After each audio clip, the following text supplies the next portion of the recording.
آج میرا موضوع ہے آیات معراج کی تشریح اور تفسیر۔ ایک تو آیت میں نے سورہ اسراء کی پڑھی پچھلے جمعہ کہ سبحان الذی اسریٰ بعبدہ لیلا من المسجد الحرام الی المسجد الاقصی الذی بارکنا حولہ لنریہ من آیاتنا، کہ پاک ہے وہ ذات جو لے گئی اپنے بندہ خاص کو رات کے قلیل حصے میں مسجد حرام سے مسجد اقصی تک۔ یہ معراج کا پہلا حصہ ہے جو مسجد حرام سے شروع ہو کر مسجد اقصی تک پایہ تکمیل کو پہنچا۔ اب دوسرا حصہ ہے معراج کا، مسجد اقصی سے آسمانوں کی سیر، وہاں پہ سدرۃ المنتہا پہ جانا اور پھر اللہ کے عرش پر جانا۔ اب اس کے متعلق قرآن پاک کی جو آیات ہیں وہ آج میں کچھ پڑھوں گا۔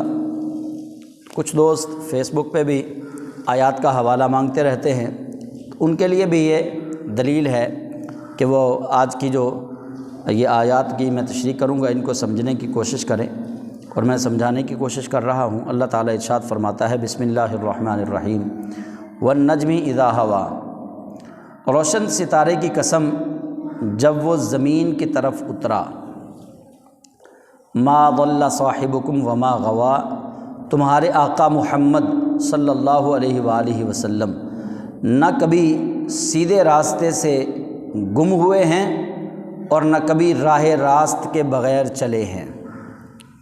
یہ اللہ تعالیٰ نے واضح طور پر فرما دیا، ما ضل صاحبکم، صاحبکم تمہارے صاحب، تمہارے آقا و مولا، ہمیں کہا جا رہا ہے ما ضل صاحبکم وما غوا، کہ اے مومنو تمہارے آقا و مولا محمد صلی اللہ علیہ وآلہ وسلم ما ضل، وہ گمراہ نہیں ہوئے، راہ نہیں بھولے۔ بہت سارے لوگوں نے قرآن پاک کے ترجمے کرتے وقت ووجدک ضالا فہدی وہاں پہ غلطی کی اور رسالت مآب صلی اللہ علیہ وآلہ وسلم کو وہاں نعوذ باللہ گمراہ پایا، یہ ترجمہ وہاں پہ کر دیا کہ حضور راہ بھولے ہوئے تھے۔ اللہ کریم فرما رہا ہے ما ضل صاحبکم وما غوا، رب فرماتا ہے تمہارا صاحب، تمہارے آقا و مولا محمد صلی اللہ علیہ وآلہ وسلم نہ تو راہ بھولے ہیں نہ وہ سیدھی راہ سے ہٹے ہیں، بالکل راہ راست پہ اللہ بتا یہ رہا ہے۔ فرمایا محبوب میرا جب آسمانوں کی سیر کو آیا تو میرا محبوب کہیں بھی راستے سے گم نہیں ہوا، کہیں بھی راہ راست سے ہٹا نہیں ہے میرا حبیب۔ فرمایا یہ گمان مت کرنا کہ جبریل امین لے کر جانے والے تھے، فرمایا جبریل کو تو میں نے اپنے محبوب کریم کے پروٹوکول کے لیے بھیجا ہوا تھا، میرے محبوب کی شان یہ ہے ان کو جو راستہ بتا دیا گیا تھا کہ یہ راہ حق ہے، یہ راستہ اللہ کے عرش کی طرف جا رہا ہے۔ ما ضل صاحبکم وما غوا، میرا محبوب جس راستے پہ میری طرف آ رہا تھا محبوب نہ اس راستے سے گم ہوا ہے نہ اس راستے سے تھوڑا ادھر ادھر ہٹا ہے، بلکہ حبیب لبیب تو سیدھے آ رہے ہیں۔ تو اللہ کریم فرماتا ہے وما ينطق عن الهوى، اور وما ينطق وہ کلام نہیں کرتا عن الهوى اپنی مرضی سے، اپنی خواہش سے، وہ اپنی خواہش سے نہیں بولتے۔ ان هو الا وحی یوحیٰ، مگر وہ جب بولتے ہیں تو وحی الہی ہوتی ہے۔ یہاں پہ کئی اس کی تفاسیر ہیں، بہت سے مفسرین نے یہاں پہ لکھا کہ یہ جبریل امین کی طرف اشارہ ہے، کہ جبریل امین جو ہیں وہ رسول اللہ صلی اللہ علیہ وسلم سے ملے سدرۃ المنتہا پہ، جبریل امین سے رسول اکرم صلی اللہ علیہ وسلم کی ملاقات ہوئی تو اللہ تعالیٰ فرماتا ہے کہ جبریل نے اپنی مرضی سے کچھ نہیں دیا، جو بھی دیا ہے وہ ہم نے جو وحی کیا تھا وہی دیا ہے۔ دوسرا قول یہ ہے کہ اللہ فرماتا ہے کہ میرا محبوب کچھ بھی اپنی مرضی سے نہیں بولتا، بلکہ جو جبریل امین وحی لے کر آتے ہیں وہی میرا محبوب کلام فرماتا ہے۔ اور اگلا جو جملہ ہے علمہ شدید القوا، اب یہاں پہ بھی کئی ایسے لوگ ہیں جن کو ترجمہ کرتے وقت شدید مغالطہ آرائی ہوئی اور وہ گمراہی کے راستے پر چلے۔ انہوں نے کہا جی علمہ، جبریل نے سکھایا، علم سکھایا محمد صلی اللہ علیہ وسلم کو جبریل نے، شدید القوا جو بڑا قوی، بہت زیادہ زور آور ہے۔ علمہ کا ترجمہ یار لوگوں نے کیا کیا کہ جبریل نے محمد صلی اللہ علیہ وسلم کو سکھایا، لیکن حضور کے غلاموں نے یہاں ترجمہ کیا کیا کہ جبریل نے حضور کی بارگاہ میں اللہ کی طرف سے دیا ہوا علم پہنچایا۔ اللہ کا علم حضور کی بارگاہ میں پہنچایا۔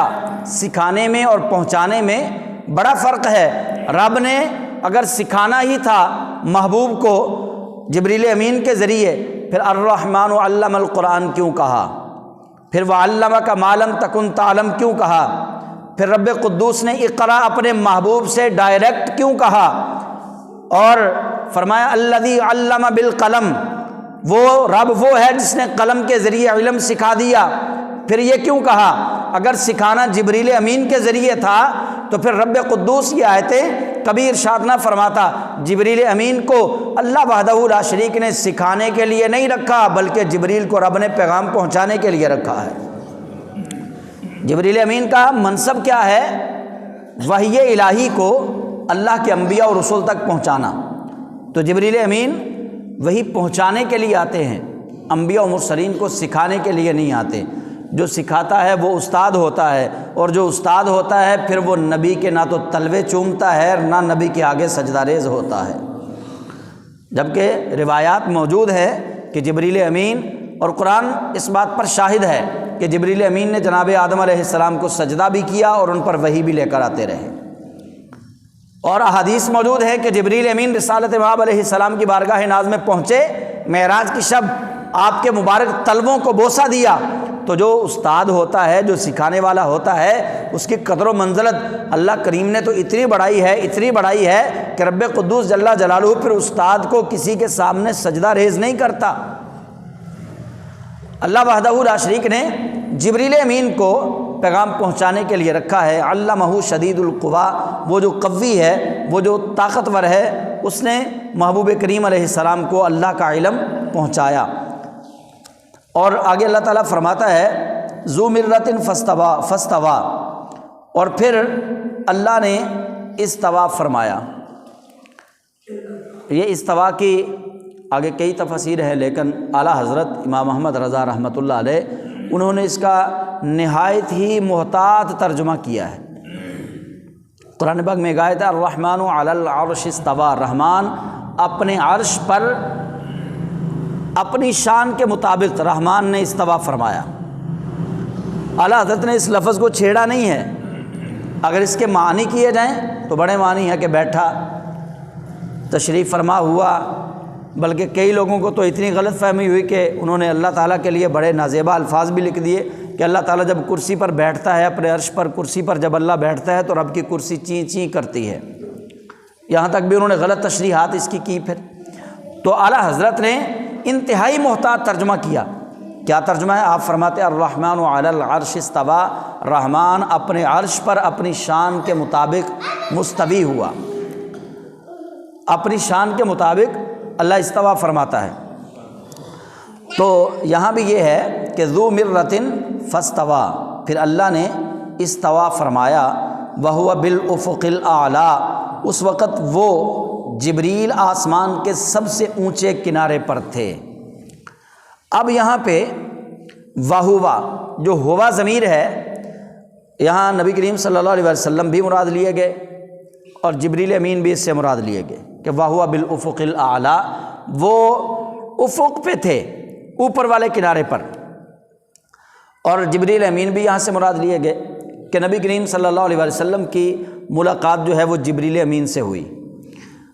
آج ہی میں ڈاکٹر اسرار صاحب کا ایک کلپ سن رہا تھا معراج النبی پہ، سورہ نجم کی آیات پہ، تو وہ وہاں پہ اس بات پر زور دے رہے ہیں کہ جبریل امین سے ہی یہ اصل ملاقات تھی۔ جبریل امین کو اصلی روپ میں حضور نے دیکھا، اور 2 بار دیکھا۔ پہلی مرتبہ جب پہلی وحی لے کر آئے، اور دوسری مرتبہ اللہ کے پاس جب ملاقات کے لیے گئے تو معراج کی شب جبریل امین کو ہی اصلی حالت میں دیکھا۔ اور بڑے بڑے مفسرین نے یہاں پہ کلام کیا ہے، انہوں نے لکھا ہے کہ جبریل امین کو ہی حضور سید عالم نے دیکھا، اللہ کو نہیں دیکھا معراج کی شب۔ اب سوال یہ پیدا ہوتا ہے کہ جبریل امین کو دکھانے کے لیے اتنا اہتمام کیوں کیا گیا؟ وہ جبریل علیہ السلام جن کو رکھا گیا ہے وحی پہنچانے کے لیے، صرف ایک ہی مقصد ہے۔ اب یہاں پہ بات آپ توجہ سے سنیے گا۔ ہم کہتے ہیں کہ اللہ کریم نے کرم یہ کیا محبوب پر کہ محبوب کو جبریل امین بھی اصلی حالت میں دکھا دیے، اور جبریل دکھانے کے بعد اللہ نے اپنی ذات کا دیدار بھی اپنے محبوب کو کروا دیا۔ دونوں ملاقاتیں ہو گئیں، جبریل کو بھی اصلی حالت میں دیکھ لیا گیا، اور اللہ تعالیٰ نے اپنا دیدار بھی اپنے محبوب کریم علیہ السلام کو کروا دیا۔ اب ڈاکٹر اسرار صاحب نے یہاں پہ کیا حکمت پیش کی، وہ کہتے ہیں جی کہ رسول اکرم صلی اللہ علیہ وسلم کے پاس قرآن آتا ہے، قرآن لے کر آنے والے کون ہیں؟ جبریل۔ انہوں نے کہا جی اب سوال یہ تھا کہ رسول اکرم سے اگر پوچھا جاتا کہ آپ نے جبریل کو دیکھا ہے جو کلام لے کر آتے ہیں، تو جواب نہیں میں تھا، نفی میں تھا کہ نہیں میں نے نہیں دیکھا۔ اب جبریل امین کو اس لیے دکھایا گیا کہ یہ رسول اکرم صلی اللہ علیہ وسلم کی بات ثابت ہو جائے کہ جو کلام میرے پاس لے کر آتا ہے میں اسے پہچانتا ہوں، میں نے اسے اصلی حالت میں دیکھا ہے جبریل کو۔ تو یہاں ہم کہتے ہیں اگر جبریل امین کو دکھانا اس لیے مقصود تھا کہ یہ بات پکی ہو جائے کہ کلام لے کر آنے والا یہ ہے، اور رسول اللہ صلی اللہ علیہ وسلم اس بات پر شاہد ہو جائیں کہ اے لوگو جو میرے پاس کلام رب کا لے کر آتا ہے میں نے اس کو دیکھا ہے، تو ہم کہتے ہیں، اسی لیے ہم اہل سنت کہتے ہیں کہ رسول خدا نے اللہ کو بھی اپنے سر کی آنکھوں سے اس لیے دیکھا، اللہ نے اپنے محبوب کو اپنا دیدار بھی اس لیے کروایا کہ محبوب کل اگر کوئی بات کرے تو تم کہہ سکو جو میرے پاس کلام لے کر آتا ہے اس جبریل کو بھی میں نے دیکھا ہے، اور جو جبریل کو کلام دے کر بھیجتا ہے اس خدا کو بھی میں نے دیکھا ہے۔ یعنی دونوں کو میں نے دیکھا ہے، جبریل کو بھی دیکھا ہے، اور جبریل جس خدا کا، جس رب العالمین کا، میرے الہی کا جو پیغام لے کر آتا ہے میں نے اس خدا کو بھی دیکھا ہے۔ ہم کہتے ہیں کہ رسول اکرم صلی اللہ علیہ وسلم نے معراج کی شب جبریل کو بھی دیکھا ہے اور خدائے بزرگ و برتر کو بھی دیکھا ہے۔ وہاں بلانا مقصود یہ نہیں تھا کہ جبریل امین کا دیدار کروایا جاتا، بلکہ مقصد یہ تھا کہ اللہ اپنی انوار و تجلیات جو ہیں وہ اپنے محبوب کریم علیہ السلام کو عطا فرمائے۔ اب اگلی بات دیکھیے، وَهُوَ بِالْأُفُقِ الْأَعْلَىٰ، اور وہ ایک افق پر آ گیا، اوپر والے کنارے پر۔ ثُمَّ دَنَا فَتَدَلَّىٰ، پھر وہ قریب ہوا، پھر وہ قریب ہوا۔ ثُمَّ دَنَا، ثُمَّ پھر دَنَا، وہ قریب ہوا۔ یہاں بھی کہا جبریل قریب ہوا، فَتَدَلَّىٰ پھر محمد صلی اللہ علیہ وسلم قریب ہوئے۔ اچھا یہ بات یہاں تک تو سمجھ آ رہی ہے، لیکن میں یہ سوچ رہا تھا کہ ڈاکٹر اسرار صاحب فَأَوْحَىٰ إِلَىٰ عَبْدِهِ مَا أَوْحَىٰ کا ترجمہ اور تشریح کیے بغیر ہی آگے گزر گئے۔ میں ساری ان کی تفسیرات سن رہا تھا، انہوں نے فَأَوْحَىٰ إِلَىٰ عَبْدِهِ مَا أَوْحَىٰ اس آیت کو پھر نہیں چھیڑا، کیونکہ اس آیت سے صاف ظاہر ہو رہا ہے کہ اللہ کریم نے اپنے محبوب کریم علیہ السلام سے ڈائریکٹ باتیں کی ہیں۔ ثم دنا فتدلّیٰ کہتے جی جبریل قریب ہوا، پھر حضور قریب ہوئے۔ تو یہاں تک تو چلیں جی ٹھیک ہے مان لیا، پھر اگلی آیت ذرا پڑھیں۔ اللہ فرماتا ہے فَأَوْحَىٰ پس وحی کی اِلیٰ عَبْدِهِ اس نے اپنے بندے کی طرف، ما اوحا جو بھی وحی کی، فَأَوْحَىٰ إِلَىٰ عَبْدِهِ سبحان الذی اسریٰ بعبدہ، پاک ہے وہ ذات جس نے سیر کروائی اپنے بندہ خاص کو۔ فَأَوْحَىٰ إِلَىٰ عَبْدِهِ اور اللہ کریم نے وحی کی اپنے عبد خاص کو، ما اوحا جو بھی وحی کی۔ یہ عبد ہی کا لفظ بتا رہا ہے کہ جبریل نے حضور کو کبھی عبد ہی نہیں کہنا تھا، یہ اللہ اپنے محبوب کریم کو ہی بھی عبد ہی کہہ رہا ہے۔ اور یہاں سے ظاہر ہو رہا ہے کہ ثم دنا فتدلّیٰ جبریل مصطفیٰ کے قریب نہیں ہوئے بلکہ اللہ نے اپنے محبوب کو اپنے قریب کیا ہے۔ تبھی تو اگلی آیت میں یہ اشارہ دے دیا، یہ بات بتا دی کہ فَأَوْحَىٰ إِلَىٰ عَبْدِهِ مَا أَوْحَىٰ پھر جب قریب ہو گئے تو خدائے بزرگ و برتر نے اپنے بندے سے پھر باتیں کی جو بھی کی۔ ان کی طرف وہی بھیجی جو بھی بھیجی۔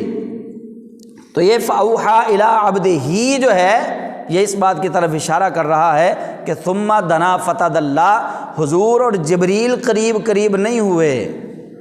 اور یار جبریل تو کئی بار شرف تلمذ حاصل کر چکا محبوب کے سامنے بیٹھ کے، انسانی شکل میں آ کے، نورانی شکل میں آ کے۔ جبریل امین تو آ چکے پہلے، اب جبریل امین کو دکھانا مقصود نہیں تھا۔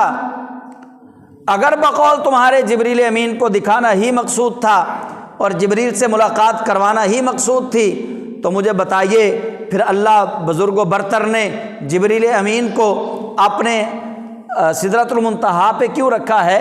اللہ کریم جبریل امین کو نوری مخلوق ہیں اور ان کو اللہ تعالیٰ نوری جسم کے ساتھ بھیج دیتا کہ وہ زمین پہ جاتے نبی کونین صلی اللہ علیہ وسلم سے ملاقات کرتے۔ لیکن ایک بات یاد رکھیے، یہاں حضور کا معجزہ ہے بہت بڑا۔ وہ معجزہ کیا ہے؟ سدرۃ المنتہا، سدرہ بیری کا درخت ہے، اور منتہا اس لیے کہتے ہیں کہ اس پر آسمانوں کی انتہا ہو رہی ہے۔ چھٹے آسمان پہ اس کی جڑیں ہیں، ساتویں آسمان پہ اس کا تنا ہے۔ تو سدرۃ المنتہا، نیچے سے کوئی بھی نہ سدرہ سے اوپر جا سکتا ہے اور نہ اوپر سے کوئی نیچے آ سکتا ہے، اس لیے اس کو سدرۃ المنتہا کہتے ہیں۔ یہ انتہا ہے بس۔ اس سے آگے کیا ہے؟ وہ اللہ کا عرش ہے۔ جبریل امین سدرہ پہ رہتے ہیں، سدرہ درخت جو ہے ساتویں آسمان پہ، یہ جبریل کا گھر ہے۔ اب اس سے اوپر کوئی نہیں جا سکتا، نہ اس کے اوپر جو ہے کوئی نیچے آ سکتا ہے، اوپر چلا جائے پھر نیچے نہیں آ سکتا، جو نیچے ہے وہ اوپر نہیں جا سکتا۔ اللہ کریم نے اس رات اپنے محبوب کریم علیہ السلام کو سدرہ سے اوپر بلا کر پھر وہاں سے نیچے بھیج کر بتا دیا ہے کہ کوئی نہیں جو یہاں آ سکے اور پھر واپس جا سکے، بس ایک ہی ہے جو یہاں آ بھی سکتا ہے واپس جا بھی سکتا ہے۔ یہ بھی اللہ کریم نے حضور علیہ السلام کو وہاں پہ شان عطا فرمائی۔ تو رب تعالیٰ فرماتا ہے فکان ثم دنا فتدلی فکان قاب قوسین، یہ میں مجھ سے یہ آیت جو ہے یہ رہ گئی۔ ثم دنا فتدلی، پھر وہ یہ قربت ابھی اللہ نے بیان کی، کتنی قربت بیان کی؟ فرمایا ثم دنا فتدلی، پھر محبوب قریب ہوا، پھر اللہ قریب ہوا۔ ہم تو یہی ترجمہ اس کا کرتے ہیں۔ فکان قاب قوسین او ادنا، پھر اتنا قریب ہوئے جتنا قوسین قریب ہوئے، کہ قوسین جیسے مل جائیں۔ یہ قوسین تیر کی جو کمان ہے وہ آپ نے دیکھی ہے نا، وہ ایسے ہوتی ہے۔ اب دو کمان جو ہیں ان کو ملائیں تو ایسے بنتا ہے، ایسے یہ۔ لیکن علامہ غلام رسول سعیدی صاحب نے فکان قاب قوسین کی تشریح کرتے ہوئے انہوں نے بڑا خوبصورت انداز اپنایا، وہاں پہ کمان ایسے بنائی اور کہا کہ فکان قاب قوسین یہ ہے اور او ادنا یہ ہے، او ادنا یہ ہے۔ فکان قاب قوسین کے قوسین مل گئیں یہ ہے، او ادنا اس کو مثال کے طور پہ ایسے سمجھیں۔ اتنی قربت میں اللہ نے اپنے محبوب کریم کو بلایا کہ حضور سید عالم صلی اللہ علیہ وسلم فنا فی اللہ کے مقام پر فائز ہو گئے۔ بس اس کو میں نہ پنجابی میں آپ کو سمجھا سکتا ہوں نہ کسی دوسرے طریقے سے سمجھا سکتا ہوں، بس اس بات کو ذرا میں تھوڑا دبا کے اشارے میں نے سمجھا دیا کہ حضور سید عالم صلی اللہ علیہ وسلم اتنے قریب ہوئے کہ آپ مقام فنا فی اللہ پہ اللہ نے آپ کو فائز فرما دیا، اتنی قربتیں عطا فرما دیں۔ اور پھر اس کے بعد فرمایا، اتنا قریب کر کے پھر فرمایا فَأَوْحَىٰ إِلَىٰ عَبْدِهِ مَا أَوْحَىٰ، پھر اپنے بندے کی طرف اپنے بندے کے ساتھ باتیں کی جو بھی کی، بس باتیں کی جو بھی کی، ما اوحا جو بھی وحی کی۔ بس یہ بھی راز والی بات ہے تاکہ دنیا کو یہ پتہ چلے، قیامت تک آنے والے یہ راز ڈھونڈتے رہیں کہ محبوب کیا ہوتا ہے۔ فرمایا محبوب وہ ہوتا ہے کہ جس سے رحمان بات کرے اور لوگوں کو نہ بتائے، راز ہی رہے۔ فَأَوْحَىٰ إِلَىٰ عَبْدِهِ مَا أَوْحَىٰ، بس اس نے وحی کی اپنے بندے کی طرف جو بھی کی، جو بھی کی۔ بس اس میں ہمیں اب اور بس یہی ہم تو کہیں گے کہ چپ کر مہر علی یہ تھے جا نہیں وہ بولن دی. ہم نہیں یہاں پہ کچھ بھی کلام کر سکتے. بس اللہ کریم نے جو بھی گفتگو فرمائی. اور پھر اگلی بات اب سنیے کہ ما کذب الفؤاد ما رآ، اور دل نے اس کو نہیں جھٹلایا جو دیکھا. ما کذب الفؤاد ما رآ، اور دل نے نہیں جھٹلایا ما رآ جو دیکھا. اب دیکھا تو آنکھ سے جاتا ہے، تصدیق دل سے کی جاتی ہے. دیکھنے کے لیے اللہ نے آنکھ دی ہے اور تصدیق کے لیے دل دیا ہے. فرمایا ما کذب الفؤاد ما رآ، اور انہوں نے جو دیکھا ان کے دل نے اس کی تصدیق کی ہے. سید عالم صلی اللہ علیہ وسلم نے تصدیق کیا کی کہ حضرت ابن عباس رضی اللہ تعالیٰ عنہ سے یہ روایت مروی ہے، فرماتے ہیں کہ رسول اکرم علیہ السلام نے فرمایا کہ میں نے اللہ جبار کو دیکھا، اللہ رب العزت کو دیکھا. فرمایا وہ نور ہی نور تھا، وہ نور ہی نور تھا. میں نے اللہ کو دیکھا، وہ نور ہی نور تھا. اور رأیت ربی فی احسن صورہ، فرمایا میں نے اپنے رب کو انتہائی احسن صورت میں دیکھا. میرا رب نور ہی نور ہے، یہ حضور فرماتے ہیں. اور یہاں پہ یار لوگوں نے پھر اب یہ بات اپنی اپنی قسمت کی ہے. کوئی محبوب کی عظمت کے قصیدے پڑھتا ہے، کوئی محبوب کی شان گھٹانے کے لیے دن رات ایک کر رہا ہے. اب یار لوگ زور لگا رہے ہیں، وہ کہتے ہیں نہیں جی نبی پاک صلی اللہ علیہ وسلم اللہ تعالیٰ کو نہیں دیکھ سکتے. قرآن پاک میں ہے لا تدرکہ الابصار وہو یدرک الابصار، اللہ کا ادراک کوئی نہیں کر سکتا. اور اماں عائشہ صدیقہ کہتی کہ ام المومنین سیدہ عائشہ صدیقہ کہتی ہے کہ حضور نے معراج کی رات اللہ کو نہیں دیکھا، حضور نے معراج کی رات اللہ کو نہیں دیکھا. کوئی یہ نہ کہے کہ حضور نے اللہ کو دیکھا، حضور نے اللہ کو نہیں دیکھا، اللہ کو کوئی نہیں دیکھ سکتا. اب پہلی بات تو یہ ہے کہ ام المومنین سیدہ عائشہ صدیقہ رضی اللہ تعالیٰ عنہ کا قول جو ہے وہ قول ہے مدینہ منورہ کا. حضور کو معراج ہوئی ہے مکہ مکرمہ میں، معراج پہلے ہوئی ہے. ام المومنین سیدہ عائشہ صدیقہ رضی اللہ تعالیٰ عنہ کا قول مبارک جو ہے وہ بات والی بات ہے. اور حضور تو پہلے فرما رہے ہیں. اور پھر اللہ کا قرآن جو ہے وہ اس بات پر شاہد ہے کہ رب کریم نے اپنے محبوب علیہ السلام کو اپنے دیدار سے مشرف فرمایا. اور ام المومنین سیدہ عائشہ صدیقہ اگر کہتی ہیں، ان کا قول ہے. اب ہم کیا کریں گے؟ ایک ہے قول رسول اور ایک ہے قول ام المومنین. ایک اماں عائشہ صدیقہ رضی اللہ تعالیٰ عنہ کا قول ہے، دوسرا رسول اللہ کا قول ہے. ہم رسول اللہ کے قول کو آنکھیں بند کر کے کہیں گے کہ یا رسول اللہ جو آپ نے فرمایا وہ سچ ہے، اس پہ عمل کریں گے، اس کی تصدیق کریں گے. اور ام المومنین سیدہ عائشہ صدیقہ رضی اللہ تعالیٰ عنہ کے قول کو ہم جھوٹا نہیں کہیں گے، لیکن اس کے اندر ہم تعویل کریں گے کہ وہ کسی اور مقام پر آپ نے فرمایا، وہ کسی اور بات کے لیے آپ نے کہا ہوگا. لیکن رسول اکرم صلی اللہ علیہ وسلم آپ کے لیے رؤیت باری تعالیٰ، اللہ کو دیکھنا جو ہے یہ کوئی بہت بعید بات نہیں ہے. یہ مقام محبوبیت کی شان ہے کہ اللہ اپنے محبوب کو اپنا آپ دکھاتا. ورنہ اگر اللہ اپنے محبوب کو اپنی ذات کا دیدار نہ کرواتا تو سن لیں، اللہ قرآن میں فرماتا ہے تلک الرسل فضلنا بعضهم علی بعض. اللہ فرماتا ہے یہ رسول ہیں، ان میں سے ہم نے بعض کو بعض فضیلت دی ہے. منہم من کلم اللہ، اور ان میں سے وہ ہیں، کچھ وہ ہیں جن کے ساتھ اللہ نے کلام کیا، جن کے ساتھ اللہ نے کلام کیا. ورفع بعضهم درجات، اور بعض وہ ہیں جن کو کلام سے بھی اگلے درجے عطا فرمائے گئے. ایک ہے میں آپ سے محو گفتگو ہوں، آپ میرے سامنے میں آپ کے سامنے، یہ ہے شرف کلام. اور ایک ہے کہ صرف شرف کلام، یہ تو شرف کلام و زیارت دونوں ہو گئے. آپ میرے سامنے ہیں، میں آپ کے سامنے ہوں، میں کلام بھی کر رہا ہوں، میں آپ کی زیارت کر رہا ہوں، آپ مجھے دیکھ رہے ہیں.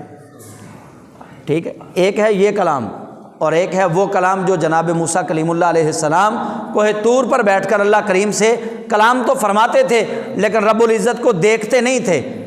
اگر وہ اللہ کو دیکھتے ہوتے تو تقاضا نہ کرتے کہ ربی ارنی انظر الیک، ان کا یہ تقاضا کہ ربی ارنی انظر الیک، یا اللہ میں تجھے دیکھنا چاہتا ہوں، ان کی یہ دعا اس بات پر دلیل ہے کہ انہوں نے کلام تو کیا لیکن اللہ کو دیکھا نہیں ہے۔ تو حضرت ذی وقار اگر ہم یہ کہیں کہ رسول اللہ کو اللہ نے زمین سے بلایا، سدرۃ المنتہا پہ اللہ نے جبریل امین کے ذریعے اپنے محبوب سے کلام فرمایا، تو واقعہ معراج ختم ہو گیا۔ اگر ہم یہ کہیں پھر بات ثابت یہ ہوگی کہ واقعی حضرت موسیٰ علیہ السلام کی شان جو ہے وہ رسول خدا سے، محبوب خدا سے زیادہ ہے، کیونکہ ان سے تو اللہ کریم نے ڈائریکٹ کلام فرمایا ہے، اللہ نے ان سے ڈائریکٹ کلام کیا ہے حضرت موسیٰ علیہ السلام سے، لیکن اپنے محبوب کو سدرۃ المنتہا پہ بلا کر جبریل امین کے ذریعے وحی دی ہے۔ پھر شان کس کی زیادہ ہوئی؟ یقیناً موسیٰ علیہ السلام کی زیادہ ہوگی کہ اللہ نے ان سے ڈائریکٹ کلام کیا کوہ طور پہ، انہوں نے اللہ کی گفتگو سنی، لیکن رسول اللہ سے اللہ نے ڈائریکٹ گفتگو نہیں کی اور جبریل کے ذریعے پیغام پہنچایا۔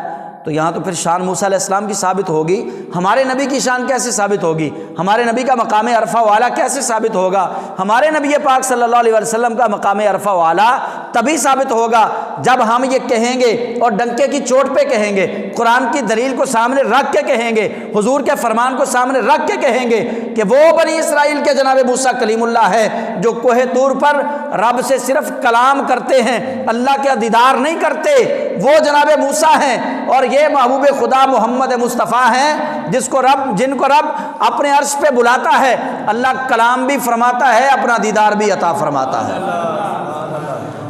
اگر بات کلام تک ہے پھر تو موسیٰ علیہ السلام ان کی شان زیادہ ہو گئی، اللہ نے کلام تک بات نہیں رکھی، فرمایا کلام تو میں نے موسیٰ سے بھی کیا ہے، مزہ تو اب تب ہے کہ وہاں موسیٰ علیہ السلام دعا کر رہے تھے ربی ارنی انظر الیک کہ یا اللہ میں تجھے دیکھنا چاہتا ہوں، مولا مجھے اپنا آپ دکھا، فرمایا وہاں دعائیں ہو رہی ہیں اور یہاں میں جبریل کو بھیج کے اپنے حبیب کو بلا رہا ہوں کہ جبریل جاؤ میرے محبوب کو لے کر آؤ اور پیغام دو کہ ان اللہ اشتاق الی لقائک یا محمد، اے محمد آ جاؤ، اللہ تمہارا مشتاق ہے۔